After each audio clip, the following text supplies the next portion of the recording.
guys, welcome to the second day of Ayurveda week. Weather में changes तो आप भी महसूस कर रहे होंगे और सबसे बड़ी परेशानी ये है कि सच में समझ नहीं आता कि ठंड लग रही है या नहीं।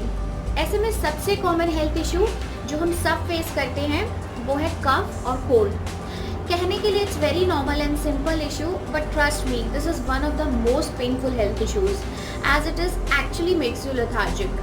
So we are here with some simple Ayurvedic remedies to prevent and cure cough and cold. One of the best medicine cold and cough के लिए है तुलसी। ये आपको घर पर इजीली मिल जाएगी और इसके लिए बहुत मेहनत भी नहीं लगती है।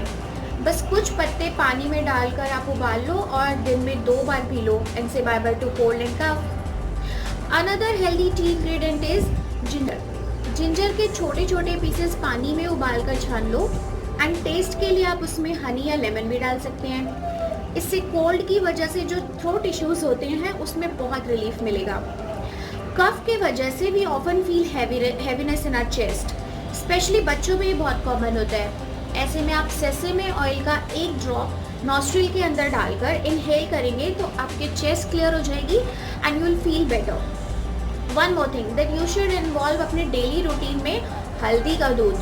इसके हज़ारों बेनिफिट्स में से एक बहुत बड़ा हेल्थ बेनिफिट है इसका एंटीबायोटिक प्रॉपर्टी। इन्फेक्शन से बचाता है एंड हेल्दी रहने में हेल्प करता है। ये थे कुछ टिप्स मेरे तरफ से so that you can prevent cough and cold easily. Stay tuned for more such videos on Ayurveda this week. Also if you have any query or want me to write anything, do let me know in the comment section. Also, if you haven't subscribed my channel yet, please do